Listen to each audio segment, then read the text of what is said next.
Guys, welcome back to my YouTube channel. ಎಲ್ಲರೂ ಹೇಗಿದ್ದೀರಾ? ಎಲ್ಲರೂ ಚೆನ್ನಾಗಿದ್ದೀರಾ? ನಾನು ಕೂಡ ತುಂಬಾ ಚೆನ್ನಾಗಿದ್ದೀನಿ. ಬನ್ನಿ ಇವತ್ತಿನ ವಿಡಿಯೋ ಶುರು ಮಾಡೋಣ. ನಾನು ನನ್ನ ಮಕ್ಕಳಿಗೆ ಹಿಮಾಲಯ ಬೇಬಿ ನರ್ಸಿಂಗ್ ಸೋಪ್ನ ಯೂಸ್ ಮಾಡ್ತೀನಿ.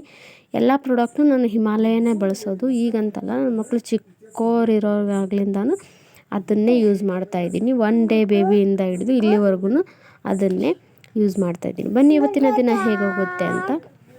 ಇದು 3 ದಿನದ ವೀಡಿಯೋ ಸೇರಿ ಮತ್ತು ಯಾವುದೇ ಥರ ಕಂಟೆಂಟ್ ಇಲ್ಲದಕ್ಕೆ, ಅಂದರೆ ನಾನು ಹೊಸ ಯೂಟ್ಯೂಬರ್ ಅಲ್ವಾ, ಹಾಗಾಗಿ ನಾನು ಕಂಟೆಂಟ್ ಬೇಗ ಅಷ್ಟೊಂದು ಗೊತ್ತಾಗಲ್ಲ. ಸೊ ಹಾಗಾಗಿ 3 ದಿನದ ವೀಡಿಯೋನ ಹಾಕ್ತಾಯಿದ್ದೀನಿ.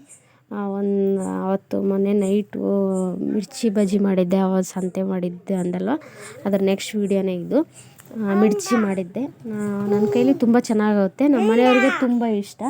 ಸೊ ಹಾಗಾಗಿ ನಾನು ಯಾವಾಗಲೂ ವಾರಕ್ಕೆ ಒಂದು ಸಲ ಅಂತ ಮಾಡೇ ಮಾಡ್ತೀನಿ. ಹಿಟ್ಟನ್ನು ಕಲಿಸ್ಕೊಳ್ಳೋದು ಒಂದಷ್ಟು ಟೆಕ್ಸ್ಚರ್ ರೂಪದಲ್ಲಿ ಯಾವ ರೀತಿ ಬೇಕು ಅಂತ ಹೇಳಿದರೆ ನಾನು ಹೇಳ್ತೀನಿ ಯಾವ ಥರ ಏನು ಅಂತ.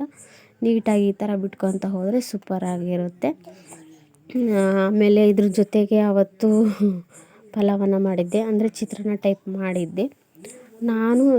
ಮತ್ತು ನೆಕ್ಸ್ಟ್ ಡೇ ಮಾರ್ನಿಂಗು ನನ್ನ ಮಕ್ಕಳಿಗೆ ಕಟ್ಟಿಂಗ್ ಮಾಡಿಸ್ಬೇಕು ಅಂತ ಬೊಮ್ಮನಳ್ಳಿಗೆ ಹೋಗಿದ್ವಿ. ಹಾಗೆ ನಾನು ಸ್ವಲ್ಪ ಮನೆ ಸಾಮಾನು ತರಬೇಕಿತ್ತು, ಹಾಗಾಗಿ ಅದನ್ನೆಲ್ಲ ತೊಗೊಂಡು ಬಂದ್ವಿ. ಐಸ್ ಕ್ರೀಮ್ ಕೊಡಿಸಿ ಎಲ್ಲ ಮಾಡಿದ್ವಿ. ನೋಡೋಣ, ಅದನ್ನ ಅಷ್ಟೊಂದು ವೀಡಿಯೋ ಏನು ತೊಗೊಳಕ್ಕಾಗಲಿಲ್ಲ, ಯಾಕಂದರೆ ನಾನು ಹೊಸ ಯೂಟ್ಯೂಬರ್ ಅಲ್ವಾ. ಸೊ ಹಾಗಾಗಿ ನನಗೂ ಸ್ವಲ್ಪ ಮೊಬೈಲ್ ಅಲ್ಲಿ ಇಲ್ಲಿ ಹಿಡಿಯೋಕ್ಕೇನು ಅಷ್ಟು ಅಭ್ಯಾಸ ಇಲ್ಲ. ಸೊ ಹಾಗಾಗಿ ನೋಡೋಣ. ಮತ್ತು ಇವಾಗ ಬಜ್ಜಿ ಬಿಡ್ತಾಯಿದ್ದೆ. ಮೆಣ್ಸಿನ್ಕಾಯಿ ಆದಮೇಲೆ ಒಂದು 5ರಿಂದ 10 ಮೆಣಸಿನ್ಕಾಯಿ ಬಿಟ್ಟು ಆಮೇಲೆ ಬಜ್ಜಿನ ಬಿಡ್ತಿದ್ದೀನಿ. ಬಜ್ಜಿ ಟೆಕ್ಸ್ಚರು ಕೂಡ ಇವಾಗ ಬಜ್ಜಿ ಬಿಡ್ತಾಯಿದ್ದೀನಿ. ಒಂದು 7-8 ಮೆಣಸಿನ್ಕಾಯಿ ಆದಮೇಲೆ ಬಜ್ಜಿ ಬಿಡ್ತಿರೋದು. ಈ ಬಜ್ಜಿ ನಮ್ಮ ಮನೆಯವ್ರಿಗೆ ಇಷ್ಟ ಆಗಲ್ಲ, ನನಗೂ ನನ್ನ ಮಕ್ಳಿಗೂ ಅಂತ ಅಷ್ಟೇ ಮಾಡ್ಕೊಳ್ಳೋದು ಈರುಳ್ಳಿ ಬಜ್ಜಿನ. ಅವರು ಮೆಣ್ಸಿನ್ಕಾಯಿ ಅಂದರೆ ಇಷ್ಟ, ಅದಕ್ಕೋಸ್ಕರ ಬರೀ ಮೆಣಸಿನ್ಕಾಯಿ ಅಷ್ಟೇ ಮಾಡಿದ್ದೀನಿ.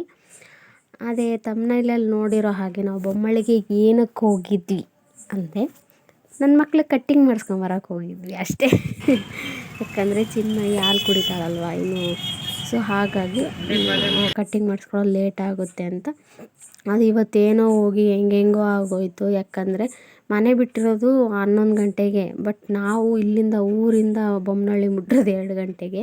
ಯಾಕಂದರೆ ಇಲ್ಲಿ ನಮ್ಮೂರಲ್ಲಿ ಹಾಸ್ಟೆಲ್ ಅಲ್ಲಿ ಗುಜರಿ ಸಾಮಾನು ಇದ್ವಂತ, ಅದೆಲ್ಲ ಹಾಕ್ಕೊಂಡು ಹೋಗೋ ಅಷ್ಟರಲ್ಲೇ ಅಷ್ಟೊತ್ತಾಯಿತು. ಆಮೇಲೆ ಅಲ್ಲೋಗಿ ಸಂಡೇ ಅಲ್ವಾ, so Sunday cutting shop full rush ಇತ್ತು. ಅದೇನೋ ಕ್ಯೂನಲ್ಲಿ ನಿಂತ್ಕೊಂಡು ಕಟ್ಟಿಂಗ್ ಮಾಡಿಸ್ಕೊಂಬರೋ ಅಷ್ಟೊತ್ತಿಗೆ 5 ಗಂಟೆ ಆಗೋಯಿತು. ಬೆಳಗ್ಗೆನೇ ಹೋದವರು 5 ಗಂಟೆ ಆಯಿತು. ಬಂದಮೇಲೆ ಅದರಲ್ಲೂ ಅನ್ನ ಸಾಂಬಾರೆಲ್ಲ ಮಾಡಿಟ್ಟೋಗಿದ್ದೆ ಮಧ್ಯಾಹ್ನ ಊಟಕ್ಕೆ ಬರುತ್ತೆ ಅಂತ. ಸೊ ಅದೇ ನೈಟಿಗೆ ಆಗೋಯಿತು. ಇದು ನೆಕ್ಸ್ಟ್ ಡೇ ಸಂಜೆ ನನ್ನ ಮಕ್ಕಳು ಬೇಕು ಅಂತ ಕೇಳ್ತಾಯಿದ್ರು ಪಾಪ್ಕಾರ್ನು, ಹಾಗಾಗಿ ಮನೆಯಲ್ಲೇ ಮಾಡಿ ಕೊಟ್ಟೆ ಅವ್ರಿಗೆ. ನಾನು ಆಲ್ಮೋಸ್ಟ್ ಅಲ್ಲಿ ಹೊರಗಡೆ ಐಟಮ್ಸ್ ತಿನ್ನೋದು ಕಡಿಮೆ ಮಾಡಿಸಿದ್ದೀನಿ, ಯಾಕಂದರೆ ಅವ್ರಿಗೆ ಆಗಲ್ಲ. ಸೊ ಅವತ್ತು ನೈಟೇ ಇದು ಮುದ್ದೆ ಮಾಡಿದ್ದೆ, ಉಪ್ಸಾರು ಮುದ್ದೆ. ಇದು ಖಾರ, ಆಮೇಲೆ ಇದು ಬೇಳೆ ಇರಲಿಲ್ಲ, ತೊಗರಿ ಬೇಳೆ. ಸೊ ಖಾಲಿ ಆಗೋಗಿತ್ತು, ಅದೊಂದು ತರೋದು ನೆನಪಾಗಿಲ್ಲ ಬೊಮ್ಮಳ್ಳಿಗೆ ಹೋಗ. ಹಾಗಾಗಿ ಮಡಿಕೆ ಕಾಳು ಹಾಕ್ಬಿಟ್ಟು, ಆಮೇಲೆ ನುಗ್ಗೆ ಸೊಪ್ಪು ತಂದಿದ್ರು ಮನೆಯವರು, ನುಗ್ಗೆ ಸೊಪ್ಪು ಹಾಕ್ಬಿಟ್ಟು ಉಪ್ಸಾರು ಮುದ್ದೆ ಮಾಡಿದ್ದೆ. ಮುದ್ದೆ ನಮ್ಮ ಕಡೆ ರಾಗಿ ಬರಲ್ಲ, ಯಾಕಂದರೆ ನಮ್ಗೆ ರೇಷನ್ ಬರಲ್ಲ, ಹಾಗಾಗಿ ಜೋಳದ ಮುದ್ದೆನೇ ಮಾಡಿದ್ದೆ. ಇಷ್ಟ ಆಗಿತ್ತು ಇವತ್ತಿನ ವೀಡಿಯೋ. ಇಷ್ಟ ಆದರೆ ಲೈಕ್ ಮಾಡಿ, ಶೇರ್ ಮಾಡಿ, ಕಮೆಂಟ್ ಮಾಡಿ. ಹಾಗೆ ನನ್ನ ಚಾನಲ್ನ ಸಪೋರ್ಟ್ ಮಾಡಿ, ಸಬ್ಸ್ಕ್ರೈಬ್ ಮಾಡಿ ನೋಡಿ. ಓಕೆನಾ? ಟಿಲ್ ದೆನ್ ಟೇಕ್ ಕೇರ್, ಬಾಯ್.